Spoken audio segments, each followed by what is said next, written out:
चंबल, जो कभी खौफ का पर्याय बना हुआ था, वह अपराध की दुनिया में आज भी उतना ही बदनाम है। लेकिन ऐसा भी नहीं है कि चंबल की छवि कभी बदलने की कोशिश नहीं की गई।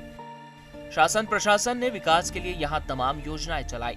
ऐसी ही एक राष्ट्रीय स्तर की योजना साल 2016 में चलाई गई थी। कछुआ पालन प्रोजेक्ट के तहत गंगा की सफाई का लक्ष्य रखा गया, जिसकी बड़ी जिम्मेदारी भिंड को सौंपी गई। भिंड के बरही गांव में चंबल नदी किनारे मांसभक्षी कछुआ संरक्षण योजना का शुभारंभ हुआ। इसके तहत विशेष और विलुप्त प्रजाति के कछुए और उनके अंडे को संरक्षित करना था, ताकि ये मांसाहारी कछुए गंगा नदी में मरे हुए जीव जंतुओं को खाकर उसकी सफाई करें। 1.5 करोड़ की लागत से शुरू हुआ ये प्रोजेक्ट ज्यादा लंबे समय तक नहीं चल पाया। अधिकारियों की अनदेखी से यह विकास के आंसू रोने लगा। चंद कर्मचारियों और एक डॉक्टर के भरोसे पूरा केंद्र छोड़ दिया गया था, जिसका नतीजा ये रहा कि साल 2018-19 तक 400 से ज्यादा अंडे नष्ट हो गए। कछुओं के बच्चे भी मरने लग गए।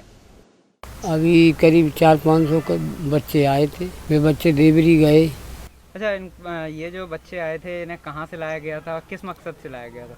यहाँ अंडा रखे गए, हेचरी बनी थी सांकरी में। अच्छा। और इधर चंबल पर, वहाँ से बच्चे लाए गए थे। तो किस उद्देश्य से लाए गए थे यहाँ? पालन पोषण करने के लिए। क्या बताया जाता है कि गंगा जी में ये कछुए पहुँचाए जाने थे?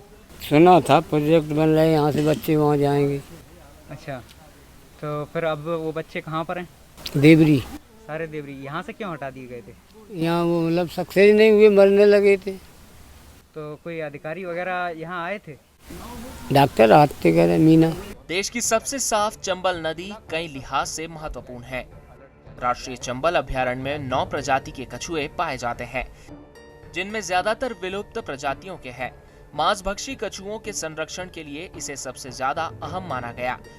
शुरू में अधिकारियों की मेहनत से अंडों और कछुओं के अनुसार माहौल तक तैयार किया गया। विशेष केज बनाए गए, लेकिन अब ये केज वीरान पड़े हैं। अंडों और बच्चों के मरने के बाद बचे हुए अंडे मुरैना के देवरी सेंटर में शिफ्ट कर दिए गए हैं और भिंड के विकास के लिए जिले में लाई गई योजना ठंडे बस्ते में चली गई।